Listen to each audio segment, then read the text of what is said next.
the newest title of the Dr. Gad Saad, who's sitting there. If you saw what I see right now, what you're going to see, I'm looking at a statue of a Greek hero chiseled out of rock. Gad, I'm bringing you in. Oh my! I like that chiseled Greek god. I love it. I look bigger than you on screen, but you're a good 6 inches taller than me, and more impressive than me in real life. Gad, how goes the battle? In the upper 6 inches, or where it really counts in the pants 6 inches? Which one were you referring to? Probably both. All that I know is that mine worked well enough for 3 kids, and that's all I needed in life. How you doing, Viva? So good to see you. The same, Gad. You're stuck behind the maple gulag up in Canada, where the shit is hitting the fan these days. Yes. Well, I don't know if you saw. I actually prepared it for you. I just put out a tweet of my fear, the faux fear that all of my colleagues are exhibiting. So could I share with you? Can I read out my tweet? No, please. Do you see? Go to the private chat, and then you can send me the link. But I'll just go to you. I'll go to you right now and get it. You're asking me to multitask. It's too much for me. I'll get it. Is this the let me see here. It's very early in my feed, like probably about half an hour ago. 12:26. So 12:26. It's called my own Donald Trump orgiastic Dear Diary entry of faux fear. You ready? Yeah, I got it. I'll bring it up when you read it, and I'll bring it up in 2 seconds. Now, I was going to splash fake tears on me because I'm so scared. So I'm going to read it for your fans. Here we go. Okay, ready? Today I stand before you as a fearful Jew of color. Now that Trump has won, I realize that my days as a free man are numbered. Also, my wife, who self-identifies as a man, is fearful that he will be sent to a trans gulag. Because my biological female wife is a man, this implies that we are in a same-sex gay marriage. I know that Trump is going to commit a genocide on gay people, so I worry that if we were to ever go to the US, we will be rounded up into extermination camps. Finally, as a behavioral scientist and professor of 30 plus years, I know that Trump is anti-science. Hence, I'm likely going to be fired from my academic job because he plans on eradicating science. I'm looking at the possibility of starting a falafel food truck with my friend Ahmed, but I worry that Trump is going to round up all Muslims. Finally, my husband, meaning my biological female wife who identifies as a man, might wish to have unlimited abortions, and I fear that he won't be able to do that anymore. Please help me. I'm so scared. And then I put in brackets, it's really surprising that Trump won on Tuesday. Do you buy my story of faux fear? Do you feel my fear? Well, the funny thing is, if I didn't know you, I would not necessarily be 1,000% certain that that is satire and parody. It's. I mean, let's start from ground zero here, like the step one. People call mass formation psychosis a conspiracy theory or something that doesn't exist. What are your credentials for those who may not know you? Well, I have a bachelor's of science in mathematics and computer science. I have an MBA with a thesis in operations research. I have an MS in science officially it's in management, but it's in behavioral sciences. And my PhD is in psychology of decision making with one of the leading cognitive psychologists in the world. He just recently retired. I've been a behavioral scientist for 30 plus years. I pioneered the field of evolutionary consumer behavior, so I know one or two things about human behavior. So let's start with the number one thing. Mass formation psychosis, which we're told doesn't exist, is a conspiracy theory. Oddly enough, the authorities that fact checkers use to debunk it are behavioral or they're so-called behavioral group psychologists, which to me, group behavior is mass formation psychosis by another name. Your professional opinion, Doc. Does it exist or does it not exist, and what is it in reality? It does, and it's hardly the first time that the manifestation of this kind of unhinged collective irrationality has taken place, right? What makes it unique. So, for example, oftentimes, so to your question, and I'll just add to it, many times people ask me, so what you refer to in your book as parasitic idea pathogens, is this a novel thing? So to your question, is mass psychosis something new? It's not new, but the specific parasitic ideas are new. So it's so to draw an analogy, it's not as though viruses didn't exist prior to COVID, but COVID was a new virus, right? So viruses have always existed, but there's now a new manifestation. In 1918, there was the Spanish flu, another virus, okay? So the problem arises today that over the past 50 to 100 years, there is a set of dreadful ideas, all of which were spawned on university campuses. And it took a while to proliferate outside of the ivory tower. And what we're seeing now, in part, which you call mass psychosis, I call, parasitic idea pathogens, is the result of that indoctrination that has been slowly taking place for 50 to 100 years. The reason why I say 50 to 100, because depending on the parasitic idea, you can put a stamp of it's about 100 years ago. So say, for example, cultural relativism, the idea that all cultures are equal and who are we to judge the values of another culture and so on. That came from Franz Boas, a Columbia University professor, about 100 years ago. On the other hand, postmodernism is a movement that started about 50 years ago or so. So between 50 and 100 years is when all the lunacy really started.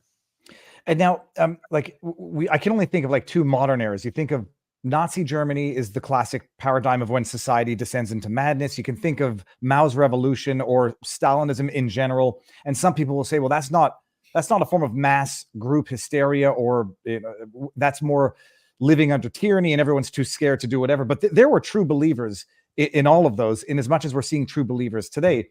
I guess so. Nothing new. We're tapping into something of human condition, of I would call the weak spirits, the weak minds. Yeah, exactly. So, and to take your example of, say, the Soviet Union, and I referenced this in the parasitic mind, Lysenkoism, okay, was a scientific theory named after Lysenko, who was the head of science under Stalin. They believed that the laws of heredity, the laws of genetics, were not consistent with Marxist philosophy. And therefore, they purported that there is another, more veridical genetic theory, which then became known as Lysenkoism. Without getting into the technical weeds, it is based on something, an evolutionary theory called Lamarckism, which is a theory of acquired traits, which is not how evolutionary mechanisms operate, at least not when it comes to, say, crossing crops when you're developing an agricultural program. But they thought that theory was more in line with their Marxist philosophies. So they built their food programs and their agricultural programs in line with this false scientific theory, which then led to the death by starvation of 20 to 30 million people. The reason why I tell that story is because it demonstrates that it's not only, the uneducated that are parasitized by these weak minds, as you said. To the contrary, it's usually the intellectuals who come up with those dreadful ideas. And then because of their imprimatur as experts, they can then pass on those theories to all of the imbeciles out there. It's like Lysenkoism is kind of amazing, especially when you're talking about farming. It's almost as absurd, but not quite as absurd. Or I guess you've seen Idiocracy, correct? I know of it. I didn't see it from start to finish. But yes. You absolutely must, because there's a part in it where they're giving Brondo. Plants need electrolytes. It's got electrolytes, so they're feeding plants basically Gatorade, the movie version of Gatorade, and all the plants are dying. And the guy's like, "Why are you giving the plants Gatorade?" And they say, "Well, it's got electrolytes." It's like, "Do you know what electrolytes do?" And he says, and they say they just need water. And he's like, "The water growing out of the toilet? The water you have in the toilet?" And he's like, "Yeah." He's like, "Well, Mr. Smarty Pants, why don't I see plants growing out of the toilet then?" And it's that level of insanity that you have when the science doesn't work. You make up some sort of excuse, political excuse for it. And lo and behold, they had the Dust Bowl in Idiocracy, and they had a famine that killed 20 million people as a result of Lysenkoism. How you're in the thick of Canada, where I see people virtue signaling the election of Trump. not understanding it was a decisive landslide majority vote, a popular vote victory. And yet these jackasses think they know better than the people for themselves. What's the mood up in Canada? Well, it's exactly what you would expect from a super progressive country, which is that this only solidifies our view. I'm speaking now as the progressive Canadian, not as Gatsat, that, our southern neighbors are truly ruled by insane, degenerate, toothless maniacs who sleep with their sisters, right? I mean, what else could explain that Trump would come to? But by the way, I yes, of course, I've got a talent to use hyperbolic humor and satire, but what makes that satire so powerful is that it really is a very accurate description. As you said, when I first read my tweet, and you said I wouldn't be able to know if I didn't know you, if it's real or fake, if you're being satirical or not. The kind of hysteria you see, Viva, it offends me to my core. So and again, this is not some misinformed, quote, low information voter that's espousing those positions. Those are my colleagues, many of whom have all of the titles and accolades that you could hope to have. And by the way, well, speaking of which, Gad, I mean, I went down your feed here also. I mean, we come across similar stuff, but this is a real thing, by the way, that you retweeted. You said, let me see if I can get this here. In my entire academic career, I have never incorporated political issues into my pedagogic responsibilities. Check this out. What happens if someone in this person's lab was a fervent supporter of Donald Trump? Academia needs to be purged of this ideological rapture. It is a cancer that I've been warning you about for decades. Read this, or please read The Parasitic Mind, and make sure you get Suicidal Empathy when it comes out for pre-ordering. I will, but I got to bring up this tweet that you brought up. There you go. Yeah. I sent this to my lab this morning. This is from a neuroscientist. This is from academia. This woman, presumably, or man, I don't know who it is, presumably grades other people's papers. And if they know their politics, I would not expect a fair review. This is from the person wrote to their lab. Hi all. Well, that didn't go well. General population vote, doesn't matter. That didn't go well. Between the snow and an election result that is, to say the least, incredibly disheartening, please feel free to take a day or two if you need time. I want to say that even though America is terrible and, at least at this moment, doesn't value us or our identities, you are all great people, and I appreciate you all, except those who voted for Trump, for your uniqueness that makes our lab a remarkable group, and we are better people and scientists for it. I am happy that all of you are part of the lab, and I will do everything I can to support our group and you each individually for whatever comes down the line. I will be in today and tomorrow. I am WFH, what does that mean? Working from home on Friday and available for regular meetings. We can complain bitterly and cry together for those who are scheduled today. I don't know if this person's in America or Canada. They talk as though statistically 50% of their lab wouldn't be Trump supporters, which means that there is some ideological purge that this person is banking on in academia. Well, there isn't, by the way.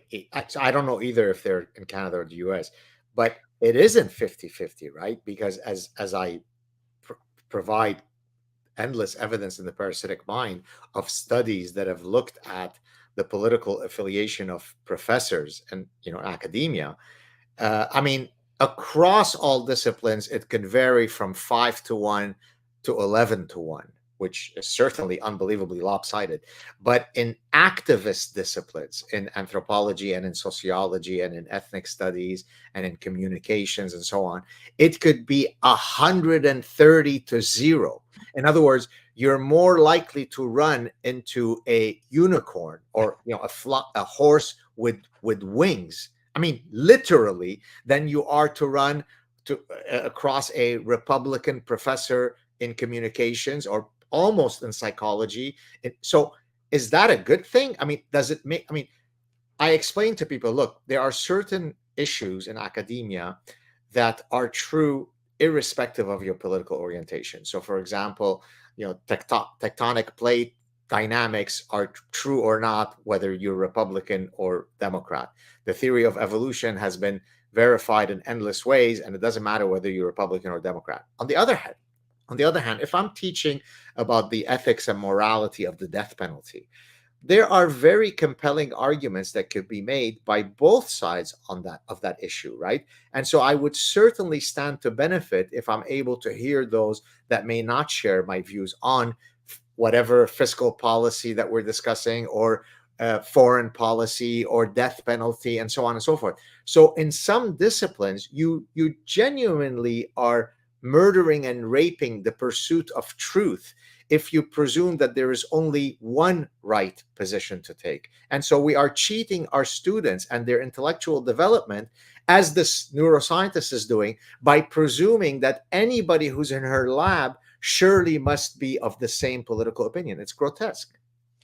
There was another beautiful one, Gad. I'm not sure if you saw this.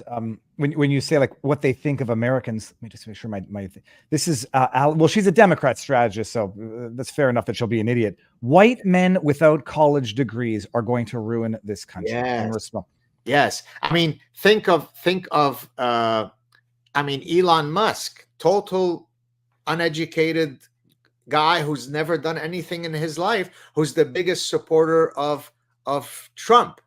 Gad Saad has, a very, very long list of the diplomas and degrees and all sorts of titles. Again, just an uneducated white guy, although I'm Lebanese, so I'm a Jew of color. So JOC, I've never. You like that, huh? You've got Bill Ackman, another guy who's never done anything. Douglas Murray. Here's another uneducated white guy. The Somali woman, Ayan Hirsi Ali, is also an uneducated white guy. So it's such an affront. As you know me enough to know this, but maybe some of your viewers and listeners don't. In chapter 1 of The Parasitic Mind, I basically state that the two fundamental ideals that drive and guide my life trajectory are truth and freedom. So, I'm perfectly happy if I do something wrong to stand up and say, hey, I'm really sorry, Viva. I know I showed up 20 minutes late and please forgive me, right? It takes humility, right? But that's what you need if you're going to function properly in society. You admit when you're wrong, you stand proudly when you think you're right, but you regulate your behavior so that you always exhibit epistemological humility. Those folks simply could never do so, right? It doesn't matter how much evidence I show you that Donald Trump's tent is the most inclusive tent that one could have ever imagined. It's still only uneducated, hick, white people who are voting for him. Look, you're going to love this. Now, in fairness to this, I don't know if it was from 2016 or 2024, but it doesn't matter.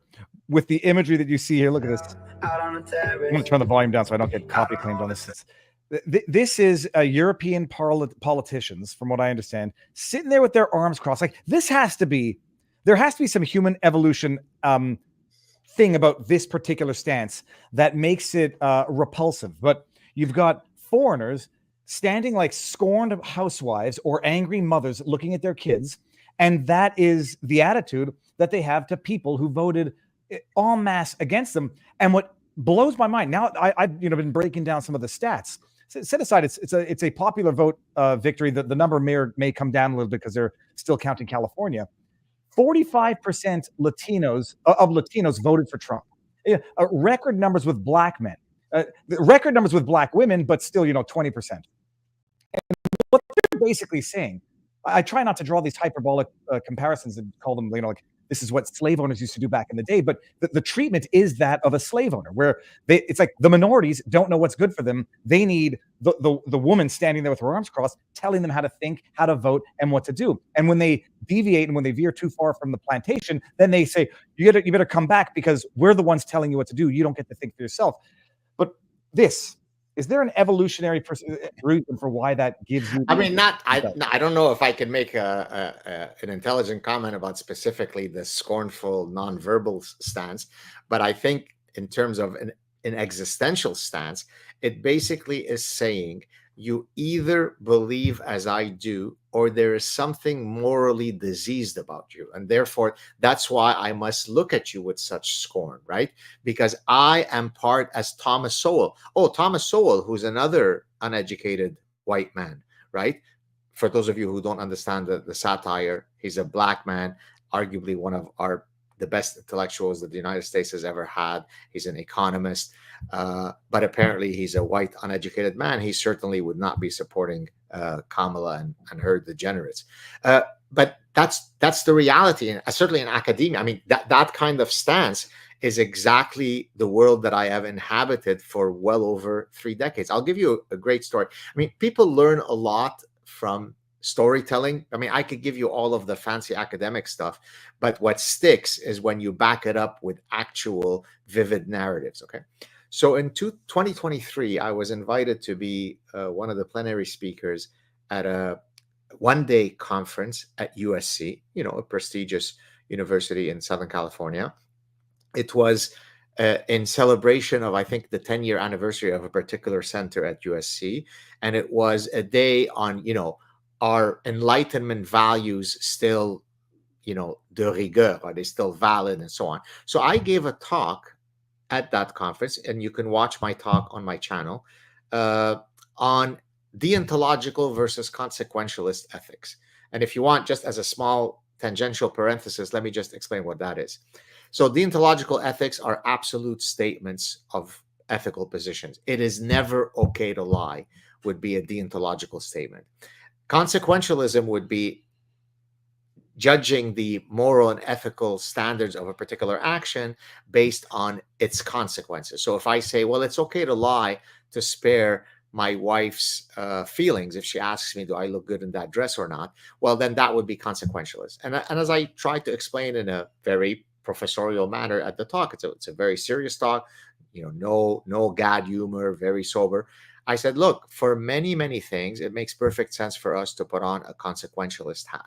But for certain foundational principles, by definition, they are deontological. So if you say things like, I believe in freedom of speech, and the but is just a bunch of consequentialist calculations, then you are an imbecile who doesn't believe in freedom of speech. And I gave many examples to highlight this point, only one of which was the Trump example when he was booted out of what was then Twitter. And I said, it can't make sense that you believe in freedom of speech, but not for Donald Trump. For uniquely, there is an asterisk in this deontological principle that says Donald Trump is not afforded that deontological right. That was my only contribution to Trump in that bigger lecture that I can remember. If you saw the Q&A period after, which, by the way, even though they promised that they would send me, they decided not to send it because they realized that once I would advertise it on my large platform, it would make them look really bad.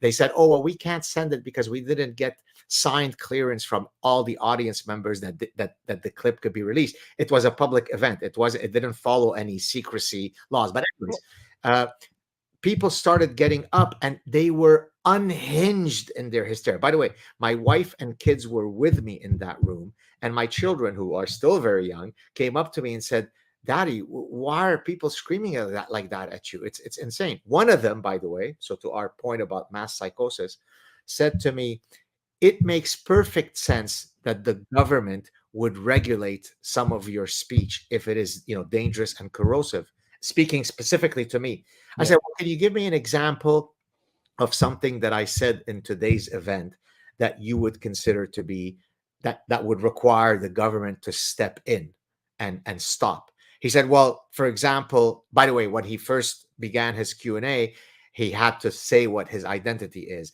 I'm a Latino. I like when they put the extra T. I'm a Latino. I'm a gay Latino man who studies sex, whatever. He said to me, when you said that men cannot bear children and that men don't menstruate, that should be regulated. So then I paused, and in my inimitable Gad style, I said, let me just repeat this to see if I understood. You think that when it comes to the issue of whether men menstruate and can bear children, I'm on the wrong side of that issue? And then you could sort of hear uncomfortable murmur. That happened not at a psychiatric ward. It happened at USC. That's University of Southern California. Yes, sir. It's crazy. It's officially crazy. The thing is, though, I think it's officially crazy. Like, where the idea was that by denying a biological fact that qualifies as the requisite degree of real life violence, that it would warrant censorship online. And exactly. And it's all of those parasitic ideas. So in the parasitic mind, I was trying to come up with a universal explanation for why each of those parasitic ideas are so catchy. Like, what is it that could make someone actually believe this nonsense? So in the same way, and let me draw an analogy, different cancers have different trajectories, but the singular thing that they have in common is unchecked cell division. So at least we can agree that that is a commonality across the different cancers. Okay, so what is common across all of these parasitic ideas? Postmodernism, cultural relativism, social constructivism, radical feminism. It's that they all start off with a noble objective. And then in the service of that noble objective, if you have to rape and murder truth in the service of that objective, so be it. So it's a consequentialist argument, right? So I am a really super empathetic and kind person. I really love trans people, and I really don't want them to ever have their feelings hurt. So in the service of that goal, well, the reality is most of us don't care that you're trans and want you to live a life that's fully dignified and void of bigotry.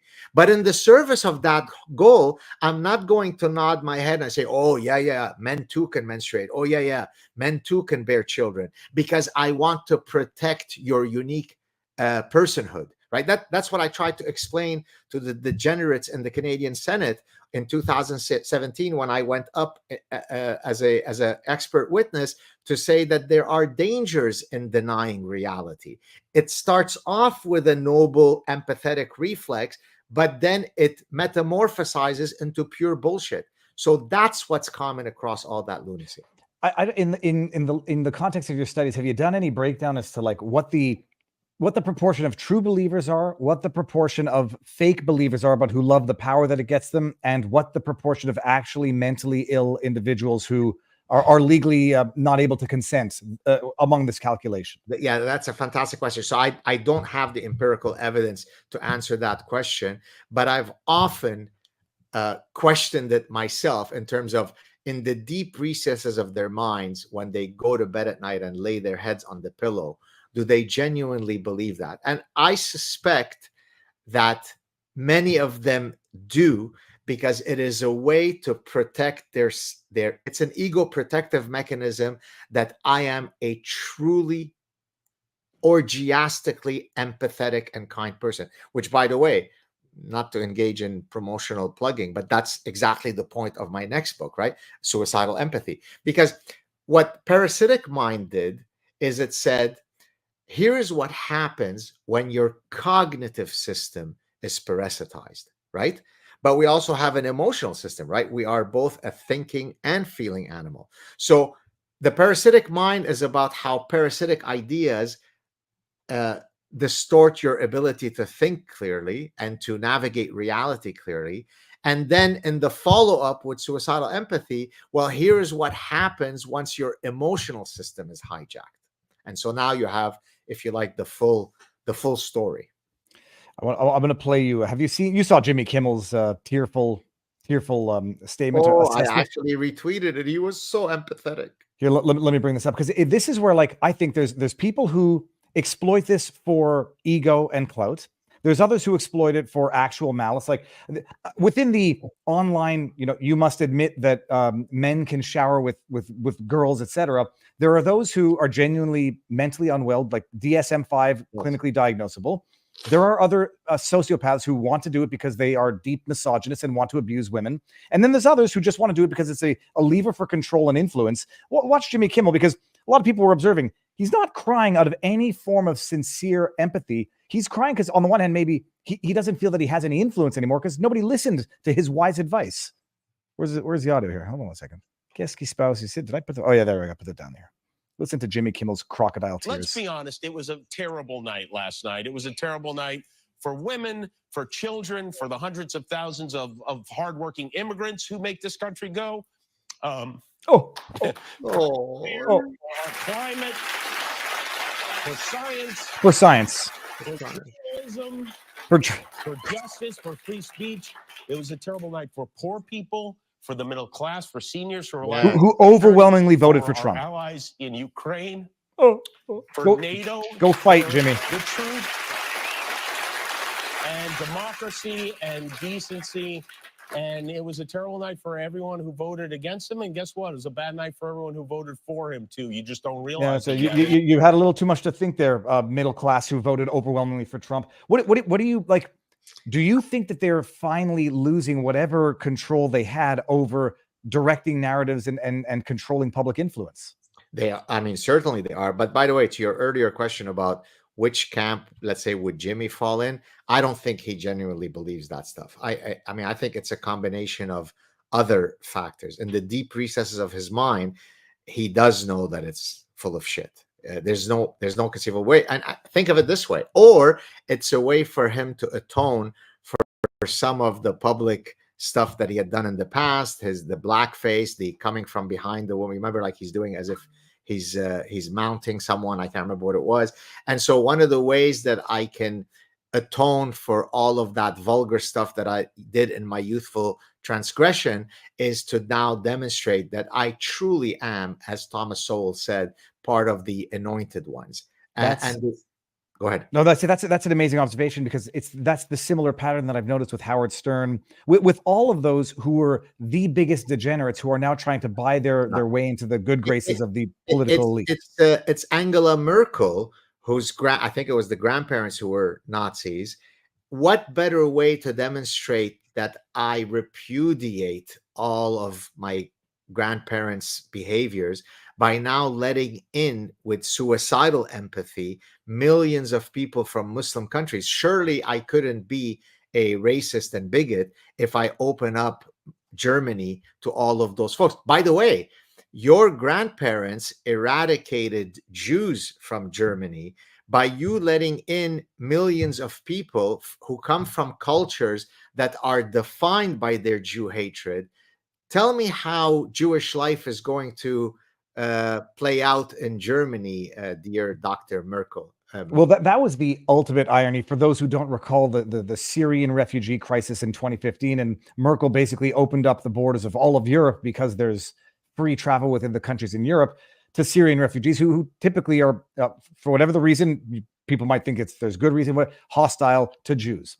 And my remark at the time was, a lot of people were saying it's the making up for her Nazi history that she's overcompensating. And I made the joke, like, how the hell do you know? Like, if the one thing you want to do is get rid of the Jewry of Europe, what other means would you do it while trying to look benevolent while you do it? And then lo and behold, it was such a great exercise in assimilation and immigration policies that you had to offer money to these Syrians to go back home and the refugees to go back home.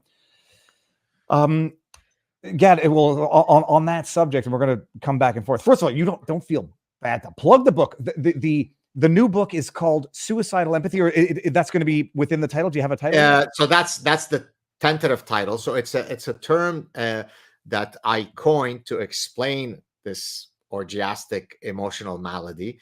And actually, I'll even tell you the background of how the book came to be. So I had been using, and I'd coined that term, and I've been using it on all my social media. And at one point, I wrote a long post where I demonstrated the various public policy decisions that are exemplars of suicidal empathy. And then I get an email from one of the really big publishers, the executive editor, and he basically just said, he puts my tweet and he goes, "Looks like we found your next book," or something like that. And so that's how it started. And so we first communicated last April, and I've been feverishly working on it since, because in a sense, I'm having a hard time putting an upper bound on how long the book's going to be, because every day I get sent 9,000 new cases of suicidal empathy. So at some point, I'm going to have to apply a stopping rule and say, okay, no more. The book can't be more than 43,000 pages long. I don't remember when the first time you used it was that I heard it, but I loved it and have been using it ever since. And it's an amazing idea. The idea is, in my mind, if you have a better example, you'll let me know. that New York lady, the activist whose boyfriend gets stabbed to death on the streets at 4 a.m. in New York by a black guy who's having a mental health crisis. And she literally shows more concern for the dude who just stabbed her boyfriend to death than for her boyfriend who is lying there bleeding to death on the ground, because she wants to be understanding and sympathetic to the violent, mentally ill murderer who just killed her boyfriend. And I'm like, this is insanity. This is activism gone to the point of where you must kill me in order for me to show you how virtuous I am. Exactly. So that is a great example. I've got a million of those in the book. I'll just give you one or two others that are well in line with the one that you just gave. In 2013, a Norwegian man was sodomized, raped by a Somali migrant. The guy was caught. He served a very minimal prison sentence because in Norway, it's all about, doing ceramics classes. It's not nice to punish people. And then when he finished his sentence, he was going to be deported back to Somalia. The guy who was raped by him went public saying how awful he felt because now the Somali sodomizer was going to have a much less promising future in Somalia than he would have in Norway. So, because if I am sodomized by a guy, the thing that I'm most concerned about is to ensure that he has a enriching future in the country where he sodomized me. Now, can I offer the psychological, the framework for why the suicidal empathy happens? Oh, wait, please, let me just ask you one question about that story. Are we sure that the man was not wrongly convicted and that they were involved in an amorous relationship? Because that, and I'm not even trying to be funny. It sounds, there's no world in which one would fear that their rapist being deported to their country of origin who raped them would be treated badly after rape, and let alone that type of rape. So we know that it is a rape, and we also know that the guy who was raped, presents himself to the world as a staunch feminist and anti-racism ally. And so no, we know exactly that he holds those beliefs. Let me offer, I want people to go out and buy the book, so don't think that by me offering you the theoretical framework, you've gotten the full cow. You're doing the audiobook this time, correct, Gad? Oh, it's so funny you said this. I was just going through some details of the contract. It's taken way longer for me to sign the contract. They approached me, as I said, I think it was like last April. And one of the clauses that I put, you're the lawyer, but you appreciate what happens when you're looking through a contract and I said, hey guys, the main criticism I received for my last two books, which is a pretty good thing if those are the only recurring criticisms you're getting, is that people were super pissed off that the Parasitic Mind and the Sad Truth about happiness were not narrated in my own voice. Can we at least put a clause that is an option? And so I just got back to the vice manuscript and they added that in. It should be obligatory because you have it's not that you have a good voice, you have a good voice as well, but a distinctive good voice. It's sort of like, listening to Alex Jones's book. I don't think it was someone who had a sufficiently similar voice that it wasn't shocking or glaring, but you listened to your book was, nobody has a voice like you. So sorry, good clause, good addition. And now what you were just about to say, I was going to tell you about a summary of the theoretical framework of what drives suicidal empathy. So let me step back a second and offer an analogy. Take, for example, by the way, when you started, you said he's not a clinician. In a technical sense, that's true.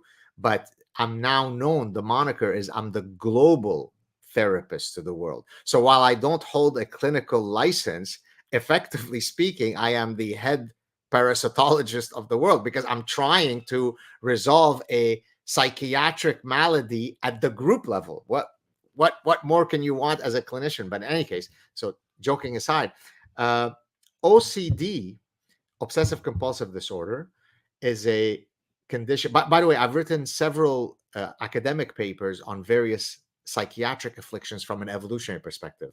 So I've done Munchausen syndrome by proxy. That's where I then developed the theory in parasitic mind for the malady of collective Munchausen and collective Munchausen by proxy and transgenderism, Munchausen by proxy, and so on. Oh, actually, let me stop you on that. That one's very important for people to appreciate, that the idea of this whole trans thing that parents impose on their children is a Munchausen syndrome by proxy is when a mother who wants the attention, the social adulation would make her kids sick. And everyone's like, oh, poor baby, you know, you'll get all that social credit score and whatever because your kid is sick. And so when it's real, people feel it. And when it's not real, they get their kids sick so they can then feel it. That is, apply it mutatis mutandis to parents who say, oh, my 4-year-old is trans and I'm empowering his existence. And everyone's like, oh, good for you. Take to social media and put out videos. The transgender Munchausen syndrome by proxy is an amazing insight connection to make. Sorry, I wanted to highlight that. Thank you. I appreciate that. If anybody who's interested in the original scientific paper that I wrote, it's in, I think, 2010 in Medical Hypotheses. It's a medical journal. So I've also written paper. I'm only saying this not to give you my CV, but because it's relevant to my OCD explanation. I've also written papers, psychiatric papers, on an evolutionary explanation of suicide, which you might imagine is a difficult concept to explain. Evolutionarily speaking, you're ending your life. And I've also written a evolutionary-based paper on sex differences in the symptomatology of OCD. In other words, men and women are likely to exhibit sex differences in terms of the O's and the C's that they succumb to. And I argue that there's an evolutionary reason for that. Okay, having said all that, so that gives you a sense of where my scientific, if you like, credentials come from to then be able to diagnose this. Okay. So OCD actually has an evolutionary explanation. And here's how it goes, and then I'll link it to suicidal empathy. The idea that we should scan the world for environmental threats makes perfect evolutionary sense. So, for example, if you and I are going out for a pizza, and I notice that your nose is running, and then you sneeze into your hand and you shake my hand, then it makes perfect evolutionary sense that I would have the reflex to say, hey, I'm going to go wash my hands before we have the pizza, because it makes sense for me to have that repulsion at the possibility of having germ contamination. If I go to the back door and check that it is locked before we all turn in to bed, that makes perfect evolutionary sense. The problem with OCD arises when that adaptive mechanism misfires by being hyperactive, right? So the flag usually goes up, I tend to it, the flag goes down, and then I go on with my day. But if I spend 8 hours in an infinite loop washing my hands in scalding hot water so that I don't make it to work and my skin is falling off, then that becomes a dysfunction. It's a dysregulation of an otherwise adaptive process. So having written a lot about this dysregulation, evolutionary dysregulation in my scientific work, that's how I had the insight, aha, that's what suicidal empathy is. Empathy, when it is directed at the right people and in the right amounts, makes perfect evolutionary sense, because we are a social species. We have evolved certain positive emotions that allow us to, if you like, lubricate our social bonds. It makes sense for me to have theory of mind, to put myself in your shoes when you are feeling pain. That's a good empathetic reflex for me to have. The problem arises when empathy is dysregulated. And in this case, I mean, there are several ways that it misfires, one of which is it misfires to the wrong target. So being empathetic to my Salvadorian neighbors down south because they have a right to live the American dream, so much so that it supersedes the empathy that I should have for American veterans who lost their limbs defending my right to be an asshole, doesn't make sense. That's dysregulated empathy. So what I do in the book is I take many, many public policy decisions that have resulted in the full decay of the West, and I argue that at the root of each of these public policy mistakes is suicidal empathy. God damn, that's going to be an international bestseller. Get as you say it, and I don't know if this is going to be already in your thought process, but not speaking from any personal experience with OCD, that you have I've always found like there's ways in which it manifests, and one is normal fear, like you say. Like I was biking yesterday and I forgot it was daylight savings, and so biking at 6 is a lot darker than biking at 7. And I'm on a path. I'm not worried about people now. I'm worried about gators and panthers at sunset. And then so you have the rational fear. Then you have the irrational fear applied to the rational fear, which is just an over exaggeration, overemphasis of it. Yeah. And you have the misfiring of it being on things that are not existential threats, or the over application of it from like wash your hands. But then if you also approach someone sneezing across the street as an existential threat, you're over adapting, so to speak. Or you're wearing a mask alone in your car in 2024. It's so beautiful an analogy. Hold on, I was taking notes in the email. No, that was it. The overemphasis on actual threats or applying it to non-threats, and the suicidal empathy. Have you thought about this yet? At some point, and I'm not trying to be funny because I think it's almost scary. The suicidal empathy goes from suicidal empathy to homicidal empathy, that they will actually start killing you for your own good. Well, okay, so and we can answer that either literally or figuratively. If let's go figuratively, then literally. Right. Figuratively, it already happens all the time, right? I'm going to kill your career. I'm going to kill your reputation. I'm going to kill your prospects of ever being invited to the cool kids party. So the homicide has already happened. It hasn't happened, though, literally. Now, in other countries, I could literally kill you because I have the power. Oh, are you willing to accept Islam? We're giving you the choice. So you're freely able to decide no. Now, of course, because there are consequences in life, if you make the wrong choice by not accepting Islam, we're going to have to mercifully detach your head from the rest of your body. But that's done after we've given you the courtesy of choosing for yourself. So I don't think we're at the point today in the West where you can orgiastically, literally engage in the homicide that you're talking about. But boy, can we certainly do it figuratively in very painful ways. And I don't know if you know of any historical analog. What is the threshold, like the percentage of social acceptance threshold? When did it become, when 5%, let's just go to the easy example that no one takes offense with, which is Nazi Germany. 5% of Germany is Nazis, and they say we've got these crazy ideas, and everyone's like, okay, well, too bad. We're not buying into it. It's offensive.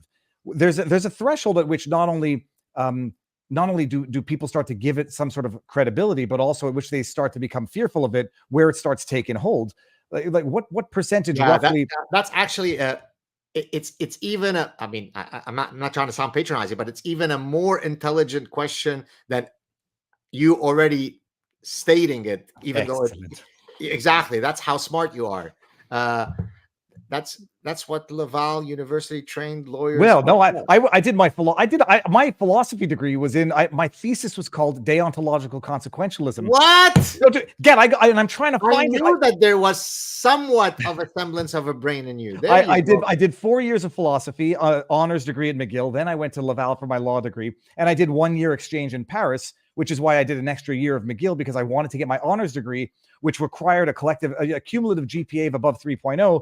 But my year in Paris was pass-fail, so it didn't count. So I did another year of philosophy, wow. And I'm trying to track down my thesis, because when you talk about consequentialism versus Kantian categorical imperatives, yes, and I sit there saying, whenever I hear someone say it's okay to kill a baby if it means saving 10, and I'm saying my reaction was always, it's never okay. What you're basically just saying is I want to minimize the evil, because I think that the evil to be minimized is the killing. So I'm going to kill one to prevent somebody else from killing 10. And my theory has always been, you haven't minimized anything. You've actually just maximized the aggregate evil, because the other evil still exists.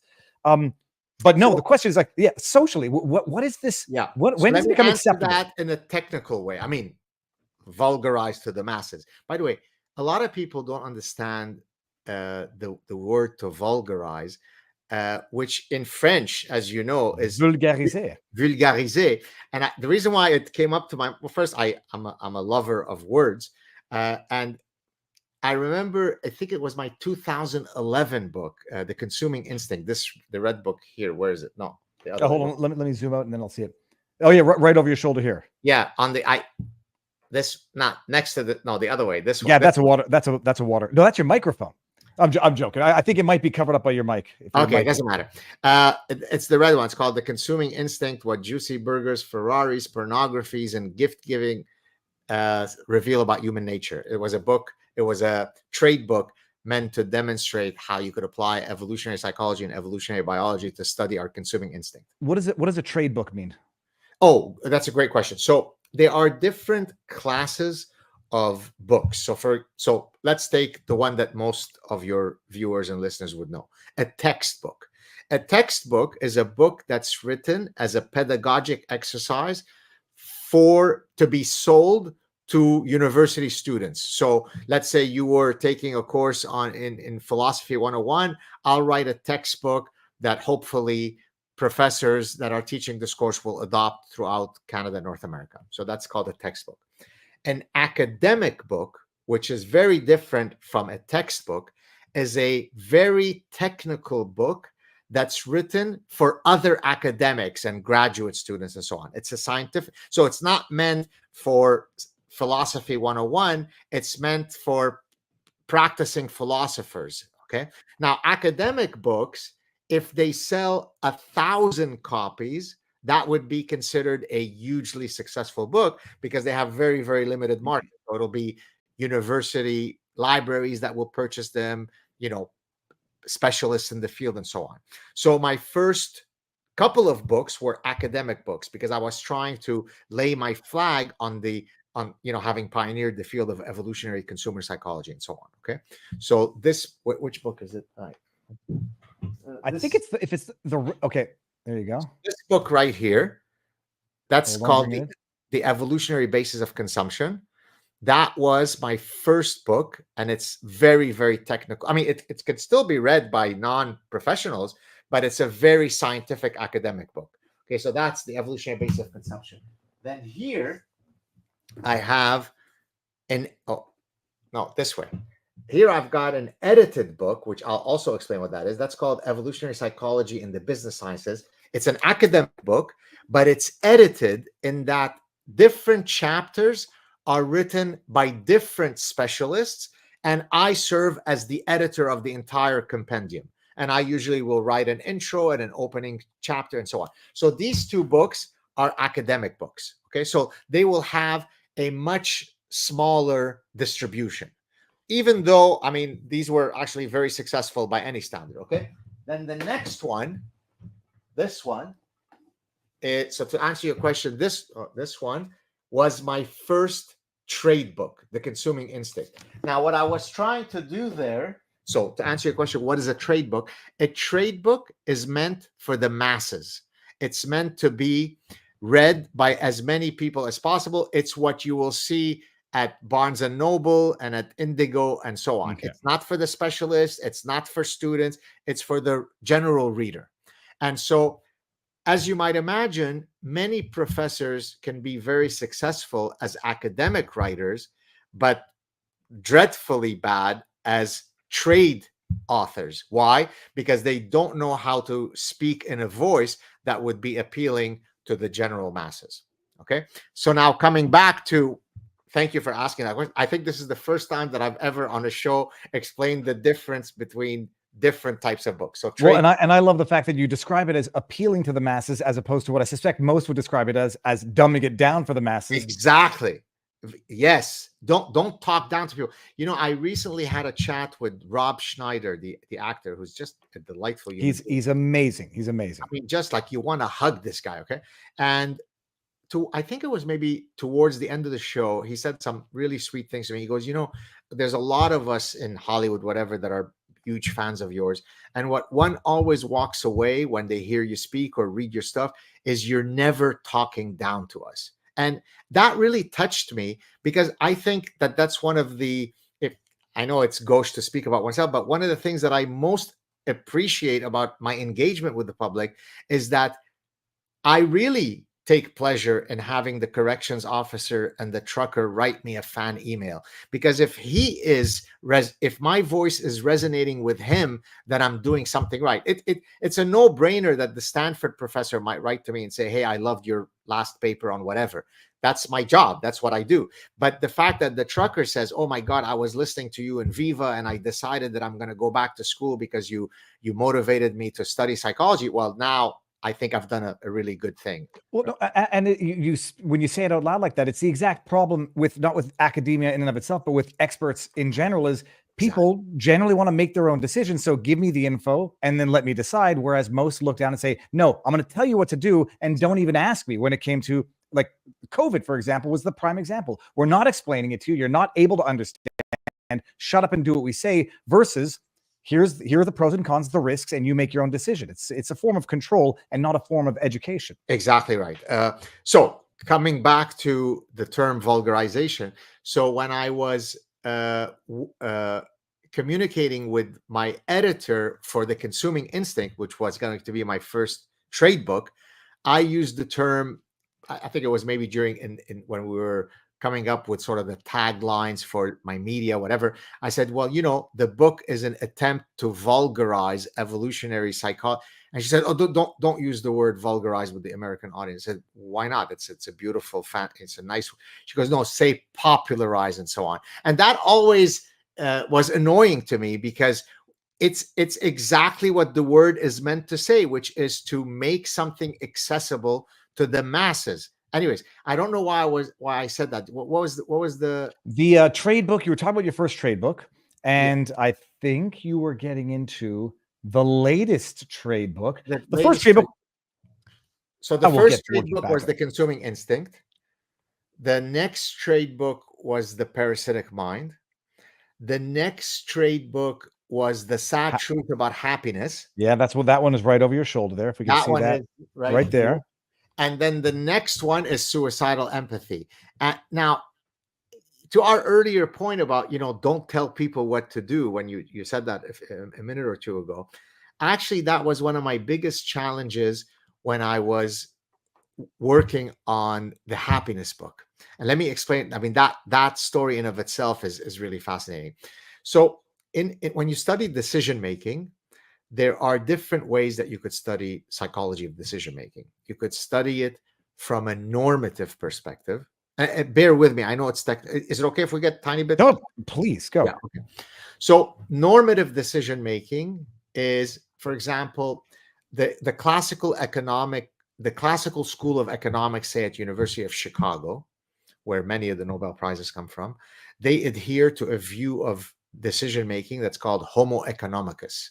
Homo economicus is this ultra-rational being that adheres to axioms of rational choice. Example, if I prefer car A to car B, and I prefer car B to car C, it must be that I prefer car A to car C. It's an axiom. It's called the transitivity axiom. It's transitive. If A is bigger than B and B is bigger than C, then A must be greater than C.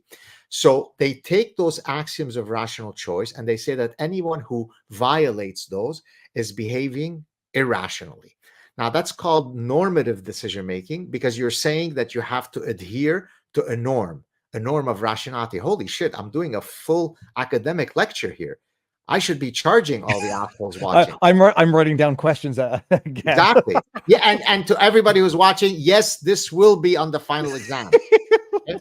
All right, let's go on. So that's normative decision-making. Descriptive decision-making is studying decision-making to solve optimization problems. And hence you're prescribing an optimal path of decision-making. This is actually, like, I literally have thought about creating these lectures and charging people money. And one of they're master classes. There's no reason why you shouldn't be doing it. I know. I'm such an idiot. Like, well, there's only so much time in the day, but exactly. But by the way, one of the bifurcations in the road that I'm currently facing is I am an academic through and through. It's in my DNA. But if I now have to, poll people about their gender pronouns in the morning, which of course I don't do, there's an element of academia that's becoming very, very costly to me, so that the thought has crossed my mind, is it time for me to step aside? Now, if that were to happen, then it would allow me to set up those masterclass. And you've been one of the ones who's been most strongly and feverishly telling me, sign up for this, set up paywall. You're probably the one who's most been doing that. And to my great shame, because I'm a moron, I still haven't done a lot of that. Well, stuff. I mean, not to say it hasn't gotten bad enough for you in Canada. I don't want to besmirch where you work because I don't want to get you into trouble through association, but not to say it hasn't gotten bad enough, because I think it's gotten way worse than anybody even knows as to how bad it is, where you can't safely go on the campus where you teach, and you have to teach remotely, and you have to worry about security. I think it's gotten bad enough where you see the writing on the wall, but it takes some time to flesh out. And that's one of the reasons why it was a godsend, frankly, that I got this position at Northwood University. They're very much into freedom of inquiry, freedom of speech, free enterprise, economic freedom. And so their president reached out to me and said, look, we're big fans of yours. We're ready to make you a permanent offer. I was a bit tentative about that, only because at the time I was in California with my family for 5 weeks. So I wasn't ready to, change my life without at least trying it. So we agreed to do a 1-year leave. My university was kind enough to grant me the 1-year leave, and so at least for the next, I'll say what I think. They want you out, and if they can get you out without a fight, hey, Dad, go take a vacation. Yeah, you can come back to your job. As I said kindly, I also had a little smirk, because I realized that, boy, why is Saad being so diplomatic? But yes, there you go. That's my. If anybody doesn't appreciate the dynamic, Gad takes a lot of flack for his writings and statements on Islam. He teaches at Concordia University, which has been historically one of the most radical universities in back when I was in 2000. Like they were protesting Netanyahu. 1,000 times worse now. Yeah, I can only imagine. Hold on, this dog's got to get out of here. Get out. Go. Get out. Oh. Yeah. Speaking of. Evolutionary biology, Gad, how many paralyzed dogs would have survived in the nature? I look at that dog every day. It's like, my goodness. Oh, if only you struggle. By the way, there is, though, an evolutionary explanation for why we are so bonded to our pets, and I actually discuss it briefly in the Consuming Instinct in the red book that I showed. I have a theory. Like, they're wonderful. They keep us, company. And if things get really bad, you can kill them and eat them. So it's bada bing, bada boom. I'm joking, everybody. Yeah. As you mentioned something, the A is greater than B, or sorry, A is B is greater than A.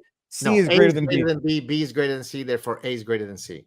That works on an objective level. Like, that's logic 101. I said everybody should always take a philosophy 101 logic because they teach you that. And then I realized, as you say it, it doesn't apply to things that are subjective. Like, I like Billy Madison is better than Happy Gilmore. Dumb and Dumber is better than Billy Madison, but I don't necessarily like Dumb and Dumber more than Happy Gilmore. Okay, well, you just described a Nobel Prize winning studies. So let me. So hold on. So I just described normative decision making, and I was on my way to describing prescriptive. But let's pause prescriptive for a second so I can answer what you just said. So my doctoral training, my official PhD is in psychology of decision making. Specifically, my doctoral dissertation was on looking at the following problem. When is it that we have acquired enough information about competing alternatives for us to stop acquiring additional information and make a choice? So, for example, if I'm choosing between two cars, I could look up 50 attributes on the two cars, but most of us don't do that. Instead, we look at enough information that at some point my brain says, I've now seen enough to buy car A. So what I was trying to do in my doctoral dissertation is study the stopping decisions of information search, which could then be applied to anything. So when people write to me and say, oh, but you study marketing, there's almost never a mention of the word marketing in my doctoral dissertation. It just so happened that I can then apply it to consumer behavior, hence marketing. But the fundamental doctorate, the fundamental problem that I was studying applies to mate choice. It applies to employee selection. It applies to, should I stay in a marriage or leave the marriage? So it applies to any process that involves the iterative acquisition of information. And when do I stop? Are you with me? Holy shit. This is a good conversation. And you know what? But again, speaking of killing the dog, now the dog wants to come back in the room. Hold on. All right. Please, now leave the door open. From an evolutionary perspective, I'm probably the stupid one for just not leaving the door open at a given point in time. I'm leaving the door open now, people. I know my wife and kid are not here, so I'll have some quiet Okay. All right. Sorry. So let's go on. So my doctoral work was in the area of behavioral decision making, and the gurus of that field are two, Jews. They're Jews. Amos Tversky and Daniel Kahneman, two Israeli psychologists who then, moved to North America. They were lifelong friends and colleagues. And what they did, to your point about I prefer Gilmore, but whatever violation you said, the first paper that Tversky published in 1969 was with my doctoral supervisor, Jay Russo, who did his PhD in psychology, in cognitive psychology at University of Michigan. Now, Tversky and Kahneman demonstrated that many of the axioms of rational choice that classical economists tell us we should adhere to, we don't. And so they won the Nobel Prize in economics for demonstrating that economists are full of shit. Okay. And now, that idea being they've already made up their mind as to what they want to get, and so they will fit into the preferences, the way to get there. No, it's that the economist has a very restrained axiomatic view of how human cognition should operate. It should be hyper computational, hyper rational, but human minds don't work that way. They don't adhere to this orgiastic form of hyper rationality. So what Kahneman and Tversky did is go through all of those axioms of rationality and demonstrate that we violate them all the time. And so they designed many astoundingly clever experiments to show, to your Gilmore story, that we don't do all the things that these economists tell us in La La Land that we should be doing. Okay. Now, I say they won the Nobel Prize. That's technically incorrect because Kahneman won it for work that he did with Tversky. Tversky didn't win it because he had unfortunately passed away, and you can't win it posthumously. So officially, it's only Kahneman who won it, but it's really Kahneman and Tversky. Okay. Now, so that's the normative decision making. Okay. Prescriptive decision making, as I mentioned earlier, is prescribing how you ought to optimize something. And I know that sounds like fancy. Well, give me a concrete example. Take, for example, a classic problem known as the traveling salesman problem. You have a salesman who has to visit 10 cities. He's going to start in city A. He has to return to city A, and he has to visit each city once. In what order should the path be as to minimize the cost of travel? Mm-hmm. That turns out to be an easy problem if you've only got 3 cities. You could manually try all 3 and then calculate which is the optimal one. When I give you 13 cities, you're going to be spending until the next 4 billion years to calculate all the permutations and combinations. So the field, the mathematics field that solves those problems algorithmically is called operations research. And so I have 2 masters. In my first master's, I did a mini thesis in operations research, which is this optimization field. Now, why is it called prescriptive decision making? Because you're trying to prescribe some optimal behavior. If you wish to reduce the travel costs, this is the order in which you should visit those cities. Are you with me? Yep. So first approach to decision making, normative. Second approach, prescriptive. Third approach, descriptive. Descriptive simply says, describe how people actually make decisions. I'm not trying to find some normative way of behaving. I'm not trying to prescribe some optimal way of behaving. When you decide you want to buy a car, let's study the cognitive processes by which you arrive at choosing the car or marrying that girl or voting for Trump or Kamala and so on. And so for much of my career as a psychologist, as a behavioral scientist, I existed in descriptive world. I'm trying to develop theories that describe actual decision-making behavior. Okay. Why am I talking about all this? Because I'm going to link it back now to the challenge that I had when I was writing the happiness book. Now, when you're writing a happiness book, by definition, this is going to involve some prescription. Here is what you ought to do to lead a happy life. And I had always been very epistemologically suspicious of the people who stand as gurus and lecture to the rest of us what to do. And being the very, very careful professor and scientist that I am, I wanted to make sure to tell my readers that I am not offering you the incontrovertible recipe for happiness. Rather, spoken like a real academic, life is a game of managing statistical probabilities.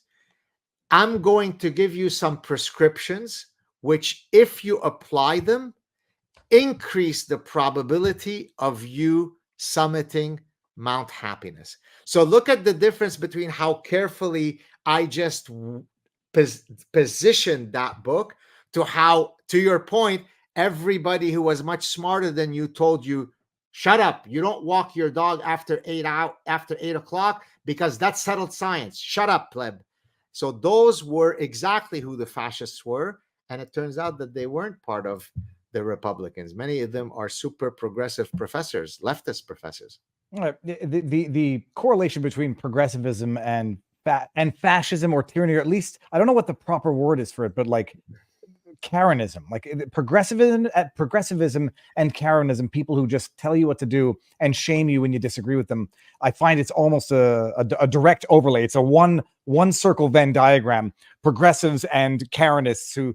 But by the way, that I have a student who regrettably has disappeared. Often what happens when you have MSc students who are doing theses with you or PhD students, it's the first time in their lives where they're now tasked with creating knowledge rather than just absorbing knowledge from a classroom. And so oftentimes, regrettably, even though students might be very bright, they get sucked into a black hole and they never resurface from. And so I've had very, very bright students who wanted to work with me under my tutelage that never ended up finishing their degrees. And I'm not the one who will call you every day, say, what are you doing today? I mean, you're an adult. You also have to have the, personal agency to get your work done. In any case, that one particular student, I had proposed the following thesis topic to him, and he was very keen to do it. It very much related to your working hypothesis, which is, for example, can we identify morphological signatures of people's political orientations? So this is not quite Karenism, although it is in a sense, because there is a morphological exemplar of the woman that looks like a Karen. You follow what I'm saying? Oh yeah, I'm just trademarking Karenism right now here. Boom. Karenism is trademark, peeps. I'm joking. Actually, it is the first time that I've heard it used with the ism part. So because it sounds like communism, but it's Karenism. It's Karenism, exactly.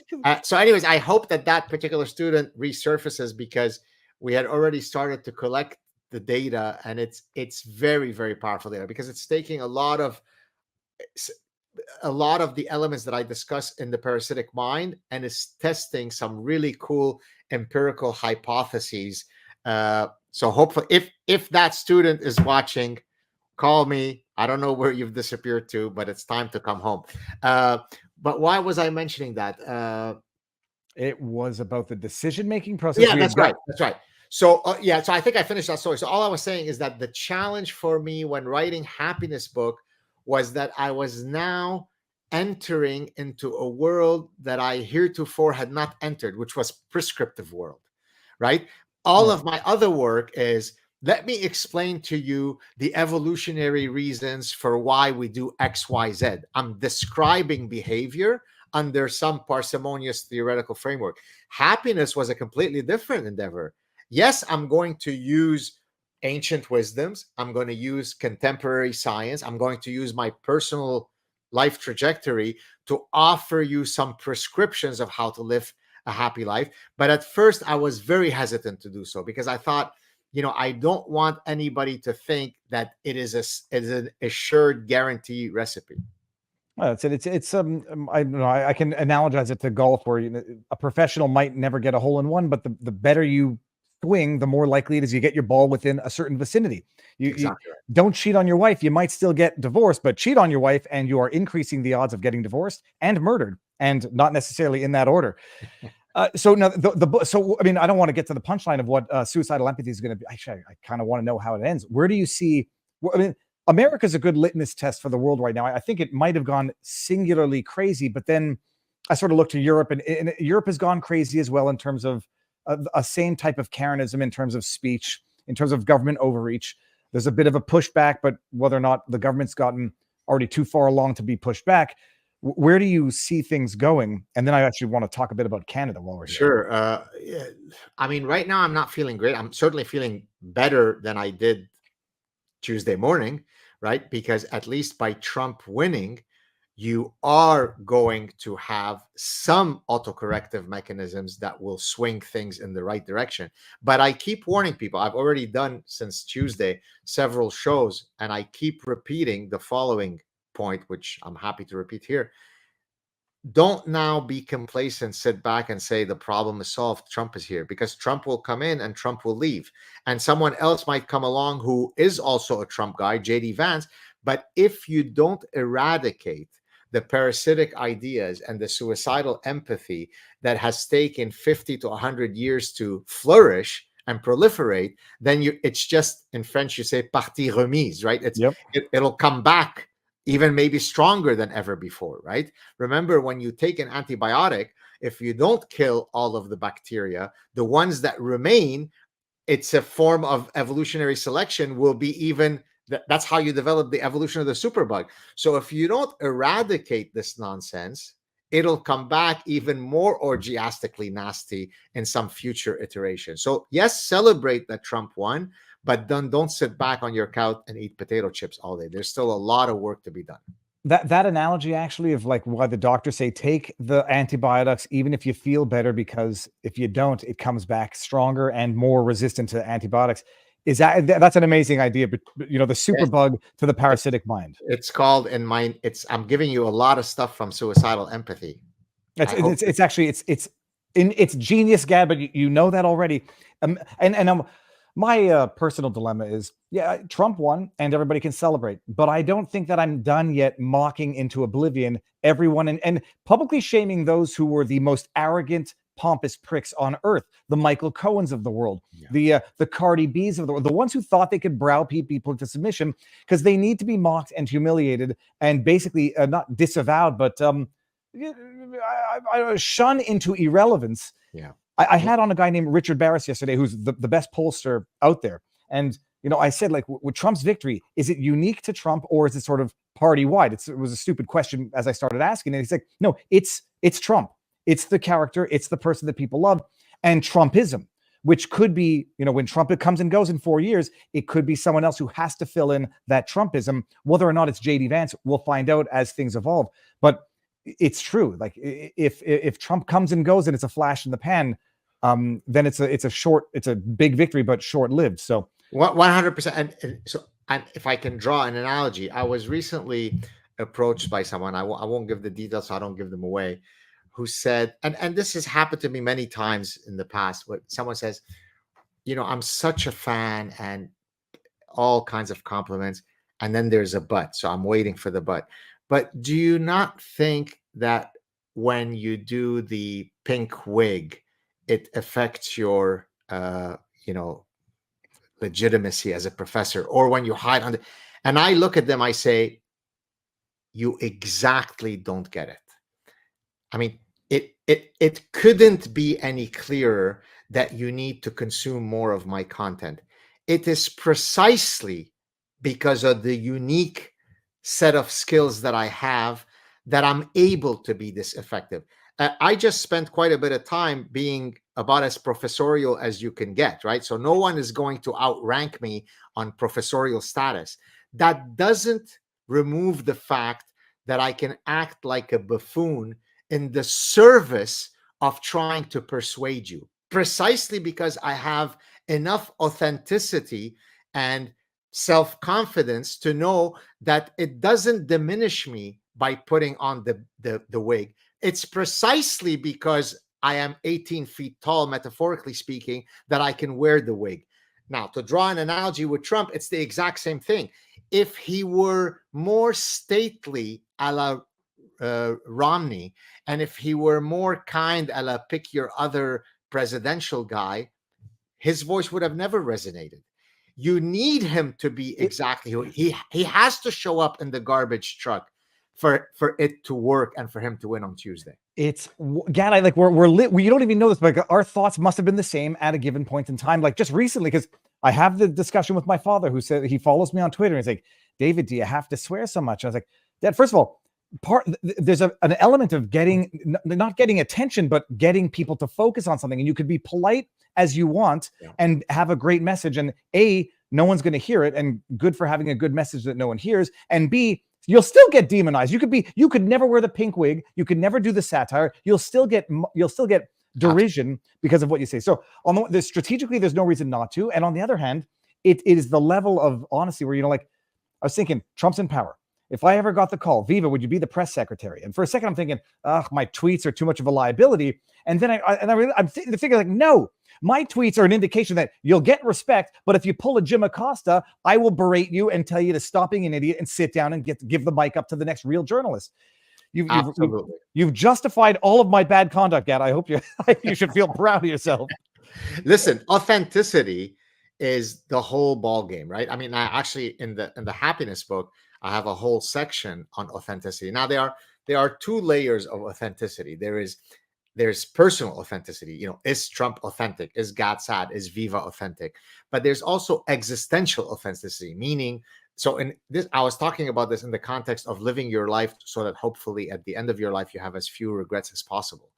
And there I was arguing, if you live a life of existential authenticity, then you are protecting yourself against that.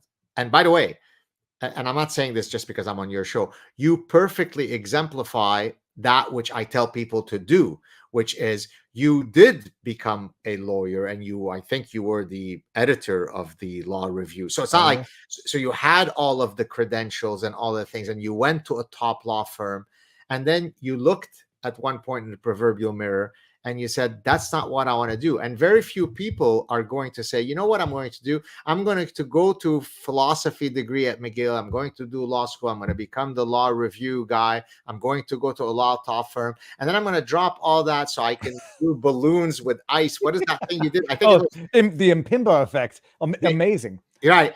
And that's what I'm going to do. I'm sure your parents came very close to disowning the good Jewish boy. But guess what?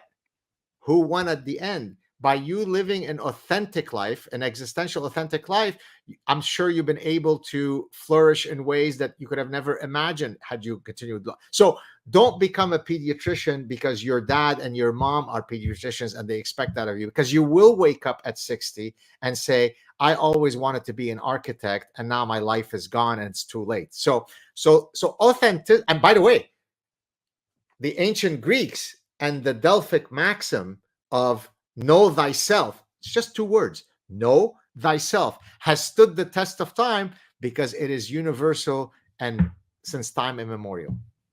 Amazing. Again, so what is your, if I may ask, the situation with Northwood University? Yes.